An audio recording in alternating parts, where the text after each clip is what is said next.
El gobierno fijó un aumento de las jubilaciones de casi 250 pesos para el mes de julio, para las jubilaciones mínimas. Esto a cuenta del aumento que se dará el próximo año. Esta cifra no fue bien recibida por las organizaciones de jubilados y tampoco por el representante social en el Banco de Previsión Social, en representación de los jubilados, Sixto Amaro, a quien recibimos esta mañana. Bienvenido, Sixto.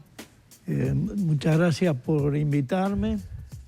Bueno, ¿qué evaluación hacen de este aumento? Que en realidad no es la primera vez, ¿no? Siempre es insuficiente para alguien que gana 14.000 pesos. ¿Qué balance hacen de esta coyuntura en particular, en pandemia, en este aumento que se programa a cuenta del próximo aumento que va a haber? Bueno, nosotros hicimos una valoración y tenemos la conclusión de que es absolutamente insuficiente. Y esto, en primer lugar, no es la primera vez que lo decimos.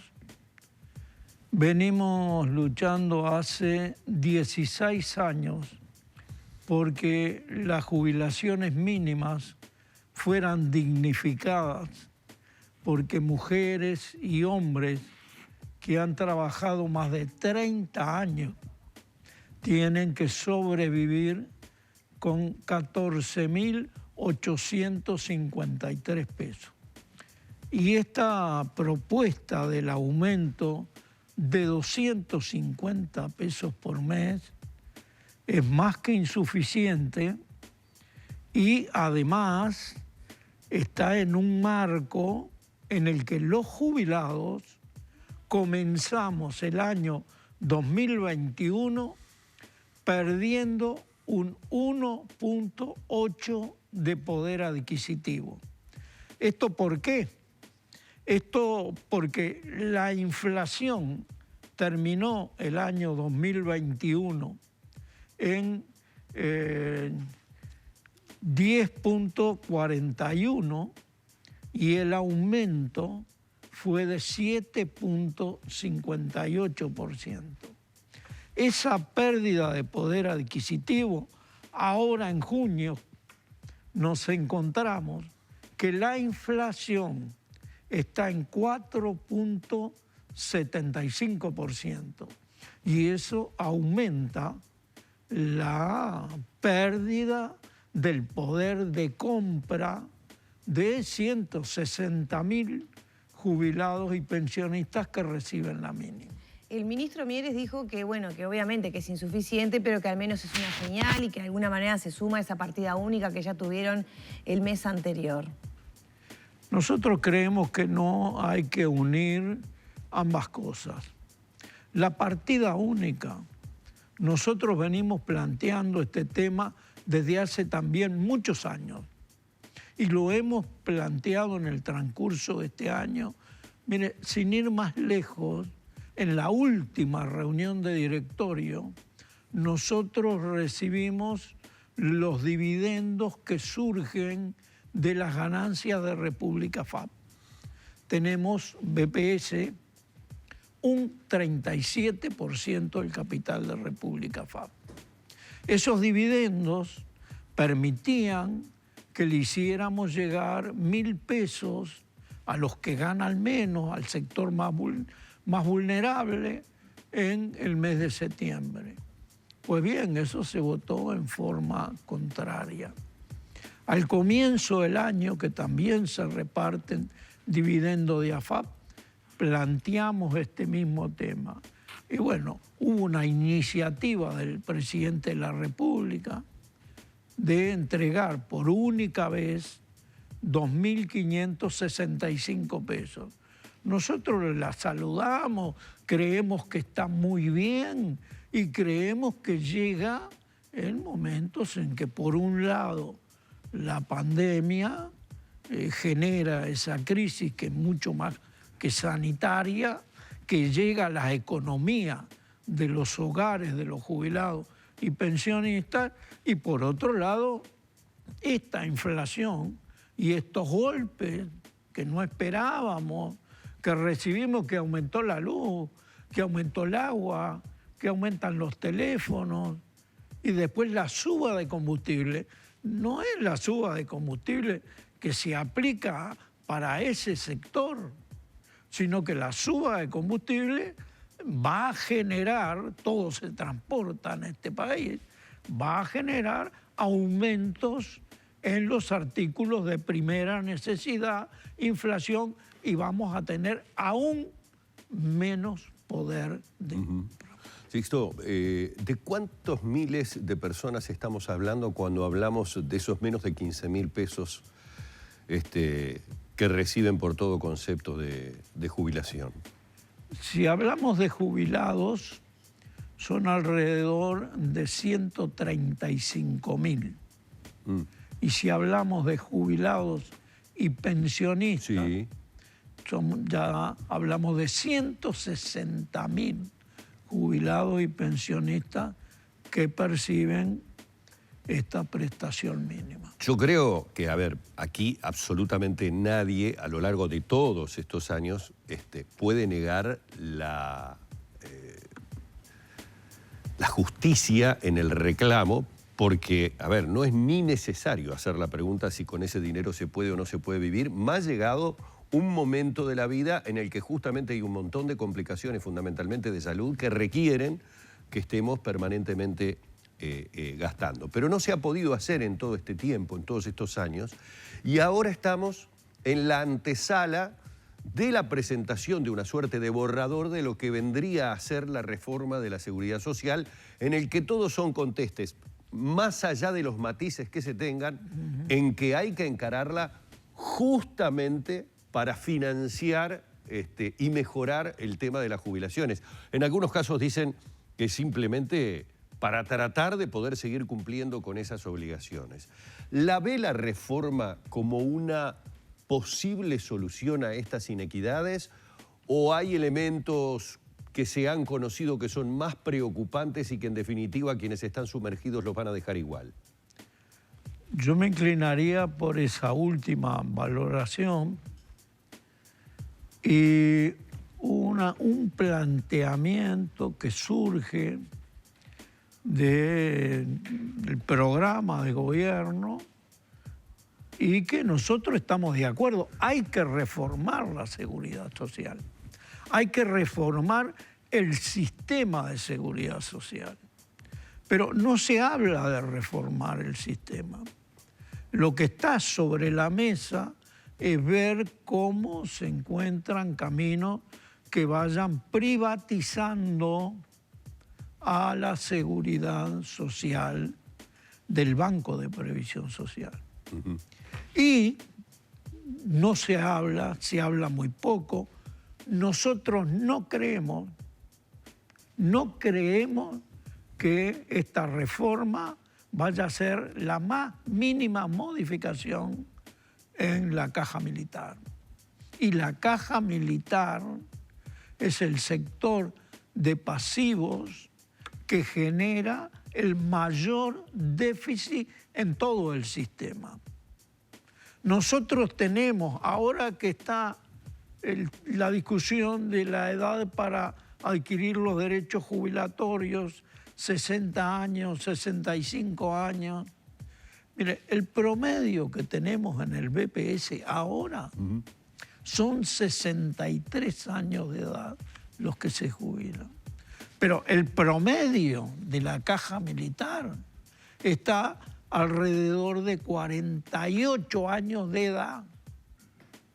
Cuando hay gente que en el BPS para jubilarse tiene que tener 40 años de trabajo para tener una jubilación digna, para poder vivir en esta etapa tan difícil que después es cuando ya no estamos en el mundo del trabajo.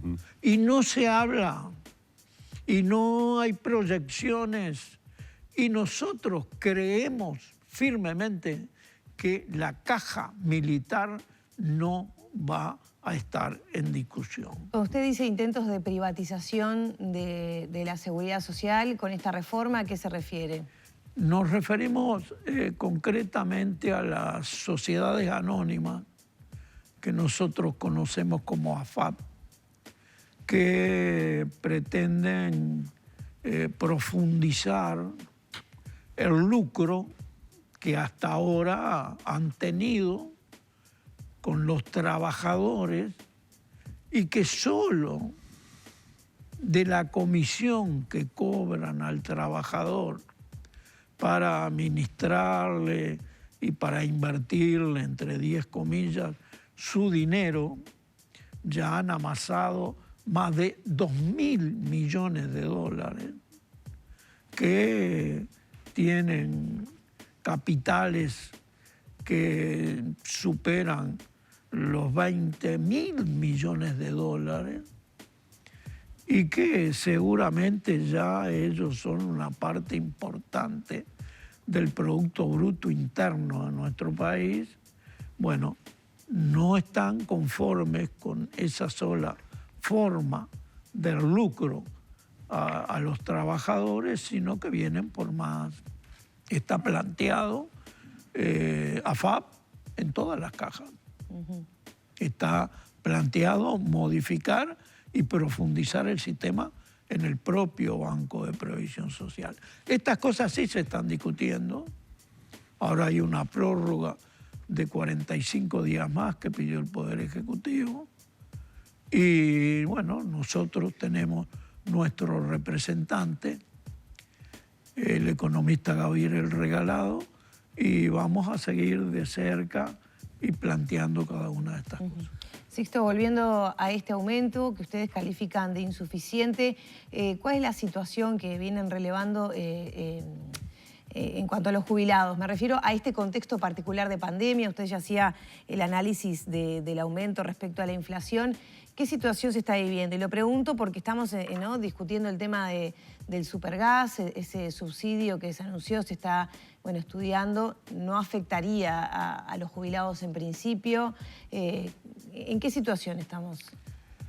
En una situación de una incertidumbre que está generada, de hecho, por una de las consecuencias principales de la pandemia, pero una incertidumbre en cuanto al poder de compra, a nuestra calidad de vida, que se ve sacudida últimamente por el tema del aumento de los combustibles y que va a impactar seguramente en la canasta familiar. Nosotros estamos planteando que el aumento tiene que ser mayor, que a nadie se le ocurra, y todavía no está el decreto, descontar este aumento en diciembre. Esto tendría una enorme gravedad, porque si este aumento de 250 pesos por mes se descuenta en enero, cuando hay un aumento general a todos los jubilados y pensionistas, el aumento menor, el de menor cuantía, sería para los jubilados que ganan menos. Esto sería desarrollar una política que vaya empobreciendo a nuestro sector cada día más. Y en esa dirección seguramente nosotros, la ONASPU, tomaremos las medidas que sean necesarias. Amaro, sí. Perdón, Lore, usted habló en el comienzo de la nota de una pérdida, digamos, que también el gobierno ha hablado en las pautas que dio para los consejos de salarios. Ha habido una pérdida del salario real de todos los trabajadores. Pero además de esa pérdida del salario real, en las pautas hay previsto teóricamente una recuperación. Menor, no menor, pero como que en cuotas se irá recuperando ese salario real. ¿Hay una propuesta en ese sentido para que la pérdida que tuvo el sector de jubilados y pensionistas vaya teniendo una recuperación de esa pérdida? No hay eco absoluto en el Poder Ejecutivo. Esta ronda de consejos de salario ya se está discutiendo que va a ir en función de perder más poder adquisitivo, que los aumentos van a estar por debajo de la inflación Y esta es casi la última oportunidad de que el índice medio de salario, que es el mecanismo a través del cual aumentan nuestras prestaciones, pudiera moverse para equiparar el IPC, o sea, la inflación. Esto no va a ocurrir de acuerdo a las discusiones que vemos en los consejos de salarios. Y cuando lleguemos a diciembre, el índice medio de salario va a estar nuevamente por debajo de la inflación. Y nosotros en el 2020 perdimos un 1.8, me atrevo a decirlo y a dar la cara, en diciembre, seguramente a partir del 1 de enero vamos a perder el doble del poder adquisitivo que perdimos en el año 2020. Esto no tiene otro camino, empobrecimiento del sector de todos los jubilados y pensionistas del país. Sixto, muchas gracias. Esperemos otro día hablar de cuestiones más positivas, pero esta es una realidad. ¿Va a haber más movilizaciones de jubilados? Seguramente. Hubo hace un par de semanas frente a Torre Ejecutiva. Hace un par de semanas hicimos una movilización sobre la Torre Ejecutiva. Tenemos los cuidados del caso. Para nosotros la salud es lo primero, lo segundo, lo tercero. Pero con los protocolos que ofrece el Ministerio de Salud Pública, seguramente tendremos movilización. Muchas gracias por estos minutos con Arriba Gente. A la orden. Gracias a ustedes. Cerramos entonces la entrevista con Sixto Amaro.